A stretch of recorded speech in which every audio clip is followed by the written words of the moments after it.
I'm now recording. 10.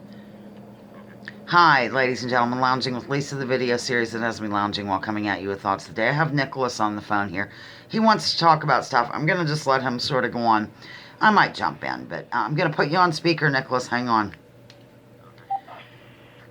You're on speaker. This is high-tech stuff. Okay, go. Oh, my Lord, help us all. It's morning. I'm having coffee. This is a phone call that is overdue, and I had no idea what I wanted to talk about until 2 mornings ago. I read an opinion piece in the New York Times written by a young couple from New York City who had moved to Helsinki, Finland 2 years ago, and they wrote a rather lengthy article about what it is like to live, in fact, in a decent society and the differences between the two cultures. The obvious things we all know about. In fact, there isn't really a great deal that's in the article that was a surprise to me, but seeing it all spelled out so beautifully and concisely and beautifully, really, by this young woman and man who wrote the article in tandem was just shocking. How much they get for their tax monies versus the United States citizen getting basically nothing, relatively speaking, by comparison. And Helsinki is in Finland for our geographically challenged viewers. Well, one of the Scandinavian countries, of course. And they even get into, why the long, dark, freezing cold winters are not a problem there, that they actually enjoy it and find it to be rather comfy. Because that's one of the arguments. You'll say, oh, well, that's fine for Finns, but who could live in Finland? Well, I would love that. See, I like winter. Anyhow, I'm sorry. I guess I am going to talk intermittently. Go on. Oh, absolutely, please. You're critical to this. At any rate, things like child health care. They have one young baby they moved with, a 1-year-old girl, I think 2 now. And, the cost of daycare, for example, the two of them both working, of course, the parents. And the cost of daycare was something like $4,000 a month, and that was for not the very best health care or child care at all.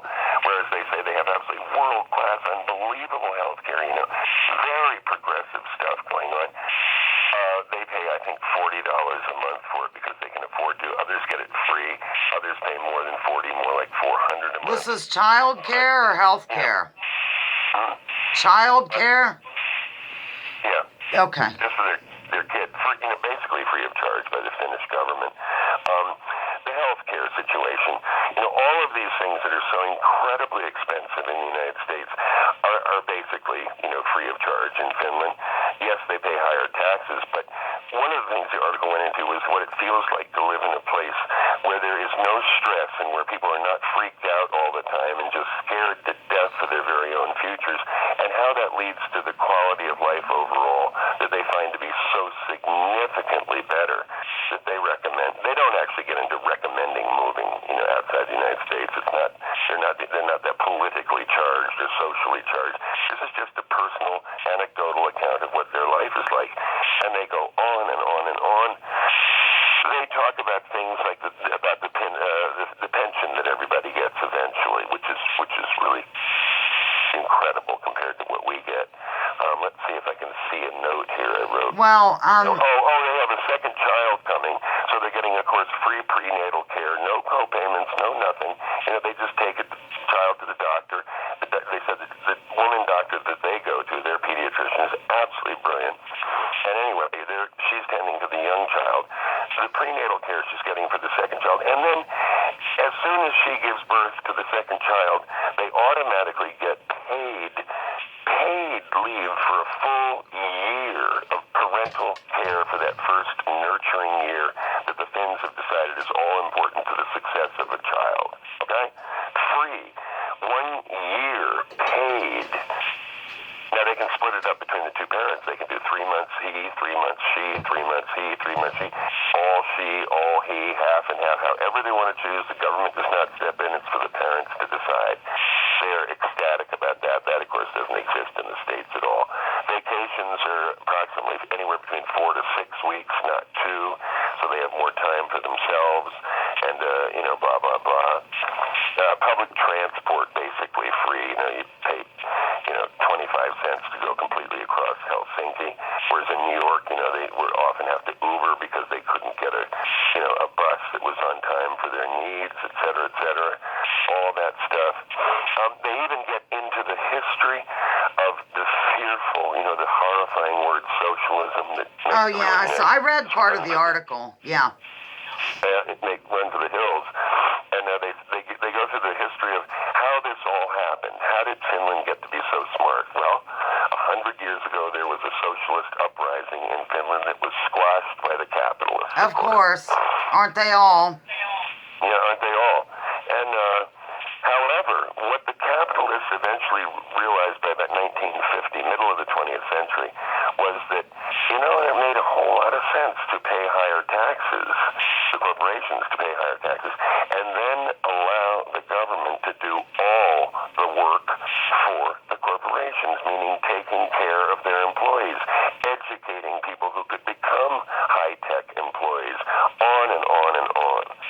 No pension worries, no funding, no health care costs, no nothing. Allowing the industries, the capitalists, to compete effectively and well in the world capitalist system, which I happen to not like a whole lot, Right. put it mildly.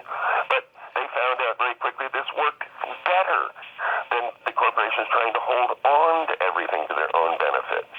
It was easier, better, more productive for the corporations and more profitable if they let the government do all the work and give it all to the people. Simply for paying higher taxes, it freed the corporations to do what they do best or worse, depending on how you look at it. Right. Make money. Right. So that's really I was so enraged after reading this article that I called you, as you know, and I said I want to talk about this. Why? Because I want people to get off the pot and start shrieking, yelling in the street. Get in the streets. Call your representatives. Call your senators. Write articles for the local paper. Hint, hint.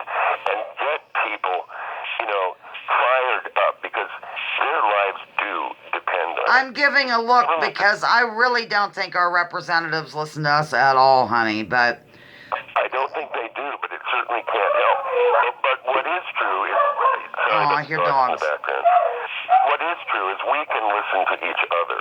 Well, that's We've true. got to start speaking very loudly and with great clarity to each other. I think it's important for people to know about it, yeah. Democratic and Republican have been robbing us blind forever. I think It's simply not acceptable. Whereas countries like Finland, are not being robbed blind, and somehow their corporations understand things ours don't. Now, these are the same kinds of companies run by the same kinds of, pathological CEO types. Why do they understand when we don't? Why? Because the Finns themselves spoke up and said, enough of your BS. We want what we want, and we're already paying for it. We get it, or we're going to have another socialist uprising, which they did. They had a second, and that was a little more successful. Well, and the corporations finally listened, so there is hope. Not a lot in America, but maybe there's some. This whole thing, I mean, that's the definition of a social democracy.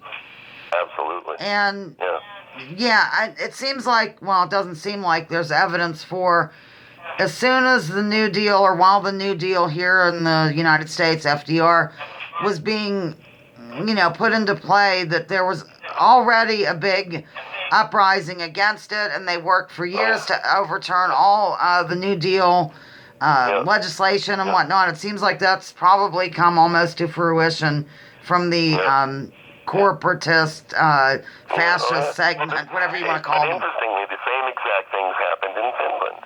Right. Smaller scale, of course, because it's a smaller country.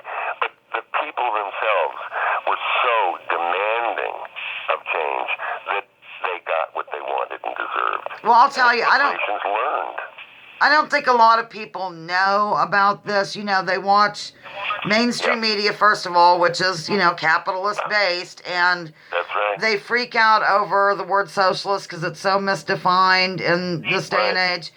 And well, they don't hear socialist. What they hear is communist immediately. Yeah. That's that red scare, I know. Look out. It's wild. It's absolutely wild. Perpetual sending me a message here. It might be. Maybe with Bernie or somebody equal to Bernie, we can make some progress and have at least a chance of becoming something that resembles a decent society to and for we the people. That's Nicholas's public service announcement right there. Basically. We're coming up on 10 minutes, and I hate to rush you, but Perpetual just voice messaged me, so I better see what he wants. Not a problem. Bless your heart. So anyhow, there's Nicholas. That's what he had to say today, ladies and gentlemen. I'm going to do my sign off, and then I'll get the phone. I'll take you off speaker. Say goodbye to the loungers, Nicholas. Goodbye, loungers. I love you all, truly. You're wonderful people. Hang in there. Fight, fight, fight. Courage. Okay, I'm gonna take you off speaker. I'm going to do my closing. Thank you, ladies and gentlemen, for lounging with Lisa, the video series that has me lounging while coming at you with thoughts of the day. Join me, join others, drop your political identities. Let's focus on issues like he talked about. Leave labels at the door. Research before you judge. Remember, war is a racket. Don't take my word for it. Check out General Smedley Butler and what he had to say. Okay, I'm stopping film.